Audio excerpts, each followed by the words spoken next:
So hello दोस्तों, स्वागत है आपका हमारे चैनल पे। दोस्तों आज की वीडियो में हम बात करेंगे कि हाल ही में यूएस और नेपाल के बीच में $500 मिलियन के जो कॉम्पैक्ट डील साइन किया गया है उसके बारे में जानेंगे कि नेपाल के लिए वो कितना फ़ायदेमंद है, और साथ ही जानेंगे कि यह कितना उसके लिए घाटा है, और इसमें चाइना और यूएसए और नेपाल और इंडिया इन सभी के बीच में क्या क्या इम्पैक्ट पड़ने वाला है, और इससे इन सभी को क्या फायदा होने वाला है और क्या घाटा होने वाला है। तो चलिए जानते हैं, और साथ ही साथ जानेंगे कि एमसीसी डील जो साइन हुआ है वो एमसीसी आखिर है क्या। तो चलिए जानते हैं। सबसे पहले जानते हैं कि एमसीसी क्या है, व्हाट इज एमसीसी।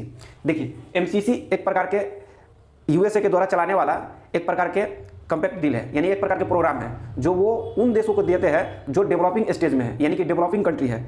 उसको यह अनुदान राशि देता है, यानी कि सहायता के लिए देता है, ताकि वह अपने वहाँ के गरीबी को दूर कर सके।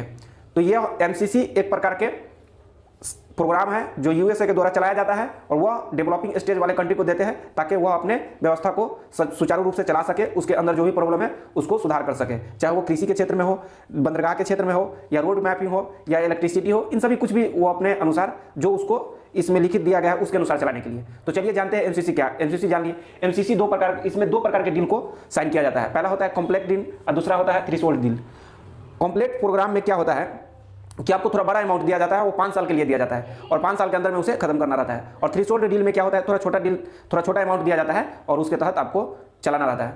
तो क्या है कि इसमें ऑलरेडी एमसीसी के द्वारा 83 प्रोजेक्ट 51 कंट्री में ऑलरेडी फिनिश्ड कर दिया गया है। और यह एमसीसी ऐसा नहीं है कि यह पहली बार आया है, यह 2004 से ही चल रहा है, और सभी छोटे छोटे देश जो भी है डेवलपिंग स्टेज वाले कंट्री वहाँ पे ये सहायता करते हैं। लेकिन क्या वास्तव में ये सहायता के लायक है, तो चलिए जानते हैं। देखिए, ये सहायता तो करता है, लेकिन उसमें इतना लिमिट एंड लिमिटेशन डाल देता है जिससे वो सहायता के लायक नहीं बन जाता है। फॉर एग्जाम्पल, हम आपको 1000 रुपया दिए, ठीक है, और हम आपको बोले कि चलिए ठीक है 1000 रुपये दिए, तो आपको खुश हो जाएंगे कि चलिए आपका धन्यवाद, आपने मेरा 1000 सहायता किया। फिर हम आपको कहेंगे कि देखो 1000 के है ना, तुम सिर्फ और सिर्फ इस 1000 से सिर्फ तुम कोट खरीदना। तो आप कहिएगा यार हमको तो शॉर्ट पैंट खरीदना था, आपने कह दिया कोट खरीदना, चलिए कम से कम कोई भी सही कोटे खरीद लेंगे। तब आपको कहेगा कि इसको सिर्फ और सिर्फ तुमको गर्मी के मौसम में ही पहनना है। तो आप कहिएगा हमको तो ठंडी से बचने के लिए हम कोट खरीदेंगे, फिर गर्मी में क्यों पहनेंगे। तब फिर आपको कहेगा ये कोट आप ठंडी से बचने के लिए गर्मी में पहनना, वो भी 12 से 1 बजे रात में पहनना। तो आप कहेगा यार ऐसा कीजिए, आप अपने 1000 रुपया ले लीजिए, हमको नहीं चाहिए आपका मदद। तो उसी प्रकार के एमसीसी के तहत दिया जाता है, जो भी अनुदान राशि होता है इसी प्रकार दिया जाता है। सेम अभी नेपाल और यूएसए के बीच में एक हस्ताक्षर किया गया है एमसीसी डील के, जो $500 के जो साइन किया गया है, उसमें ऑलरेडी 2017 से ये काम चल रहा था नेपाल और यूएस के बीच में कि आप $500 मिलियन ले लीजिए, आपको हम एमसीसी के तहत सुरक्षा देना चाहते हैं, आप अपने देश का विकास कीजिएगा। लेकिन नेपाल सरकार इसको टाल रहा था। फाइनली जो 28 फरवरी को नेपाल सरकार के द्वारा इस डील को साइन कर लिया गया है, जिससे अचानक जनता में आक्रोश आ गया है और जनता इसका विरोध कर रहा है। तो चलिए समझते हैं और भी। देखिए, नेपाल को जो $500 मिलियन का जो डील किया गया है उसमें 2 प्रोजेक्ट के लिए दिया गया है। आपको बताया ना वही पहली वाला कि आपको क्या क्या करना है उसको पहले ही बता देंगे। पहला दिया है इलेक्ट्रिक ट्रांसमिशन के लिए, यानी कि आप बड़े बड़े इलेक्ट्रिक ट्रांसमिशन बनाइए और उससे इलेक्ट्रिक जनरेट कीजिए, और वह 300 किलोमीटर में होना चाहिए, और नेपाल के 1/3 क्षेत्र का वो एरिया कवर करना चाहिए।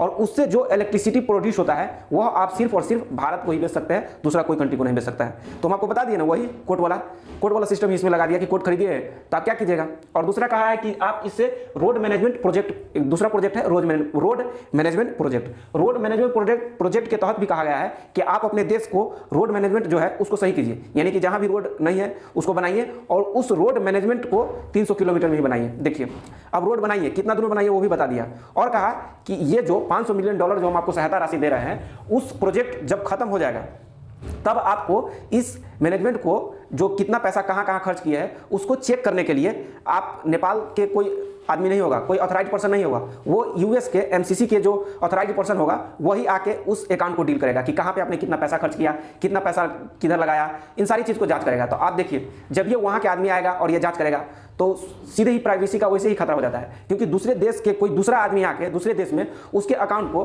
देखेगा तो प्राइवेसी का वैसा ही खतरा हो गया।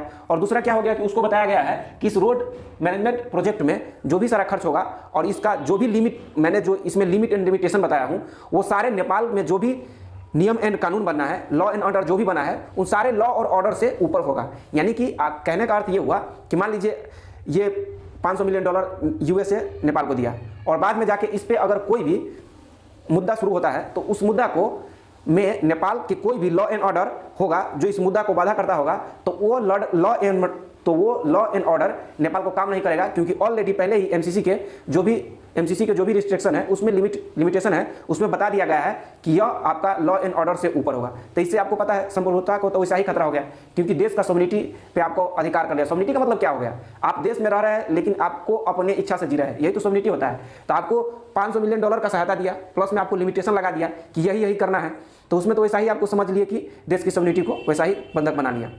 इससे क्या होगा कि नेपाल को सहायता तो दिया है, लेकिन नेपाल को एक प्रकार से किसी के अंडर में रह के काम करना पड़ेगा। अरे भाई सहायता दिए हो तो सहायता की तरह कहो ना कि चलिए ठीक है आपको जो मर्जी कीजिए, देश में जो प्रॉब्लम है उसको सही कीजिए। कि इतना सारा रिस्ट्रिक्शन लगा दिया है कि मतलब समझिए कि आप उसके अंदर में हो जाइएगा।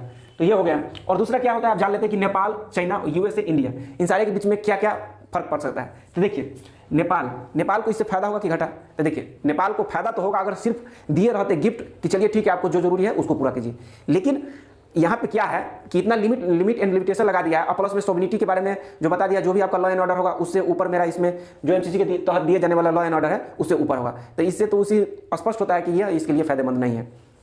दूसरा क्या है कि इसमें चाइना और यूएसए, इंडिया, तो देखिए इसमें इंडिया का फायदा कुछ ये हो जाता है कि यूएसए इंडिया को बोलेगा कि देखो तुम्हारे इलेक्ट्रिसिटी की समस्या को दूर करने के लिए हम नेपाल को सहायता दिए, और नेपाल को भी कहेगा कि देखो तुम्हारे वहाँ में इलेक्ट्रिसिटी लगा दिए। तो इसमें क्या हो गया, इंडिया का पक्ष भी ले लेगा और नेपाल का भी पक्ष ले लेगा यूएसए। और दूसरा क्या होगा कि कुछ दिन से नेपाल का झुकाव चाइना की तरफ कुछ ज़्यादा ही जाता जा रहा है। क्यों जा रहा है आपको पता है? थोड़ा दिन पहले जो लिपू लेक कालापानी लिम्पा वाला जो विवाद हुआ था भारत और इंडिया के बीच में, उससे वहाँ की जनता थोड़ा बहुत आक्रोश में आ गया। हालांकि सबको पता है, जनता को भी पता है कि ये जो भी मैटर था ये सरकार के द्वारा चलाया गया था, हालांकि ऐसा कोई वास्तविक मुद्दा नहीं था। तो वो बात है। तो उसमें क्या है कि इससे चाइना की तरफ धीरे धीरे झुकाव चला जा रहा है नेपाल के। तो इसी के लिए नेपाल को अपने अंडर में करने के लिए, यानी कि एक अपने पक्ष में करने के लिए यूएसए के द्वारा एमसीसी के तहत दिए जाने वाला $500 मिलियन का यह एक कॉम्पैक्ट डील है। यही बात है। और इसमें इंडिया का फायदा यह हो जाएगा कि धीरे धीरे चाइना से इसका कट ऑफ होगा, और चाइना से जैसे ही कट ऑफ होगा तो इंडिया के लिए यह थोड़ा बेनिफिट है, क्योंकि चाइना आपको पता है कि यूएसए या इंडिया दोनों के लिए एक सर दर्द है, वो सबके लिए सर दर्द है, लेकिन जो समझ ले उसी के लिए सर दर्द है।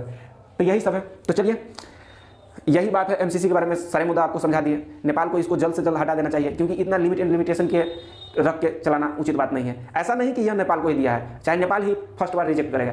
इससे पहले श्रीलंका ने भी इसे 2017 में रिजेक्ट कर दिया, उसके बाद घाना ने भी इसे रिजेक्ट कर दिया है, उसके बाद क्या हो गया कि नाइजीरिया भी इसे रिजेक्ट कर दिया है, 2016 में इसे रिजेक्ट कर दिया, क्योंकि कहा नहीं भाई मुझे ऐसा प्रपोजल नहीं चाहिए इतना लिमिटेशन वाला। तो ये सब बात है। आपको पता है जो खराब होता है उसी को कोई रिजेक्ट करता है, अच्छा चीज़ को कोई क्यों रिजेक्ट करेगा?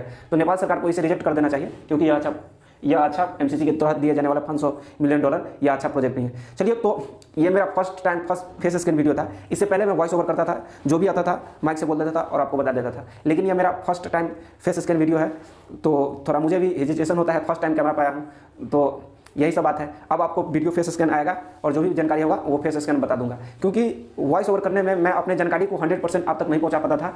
तो फेस स्कैन में अब क्या मैं अपने आप को कंफर्टेबल फील कर रहा हूं और आप लोगों को बढ़िया से सब चीज़ बता पाएंगे।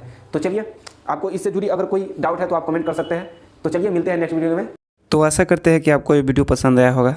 अगर पसंद आया तो लाइक कीजिए, अगर कोई डाउट है तो कमेंट में पूछिए, अगर चैनल पर नया है तो चैनल को सब्सक्राइब कीजिए। तब तक के लिए गुड बाय।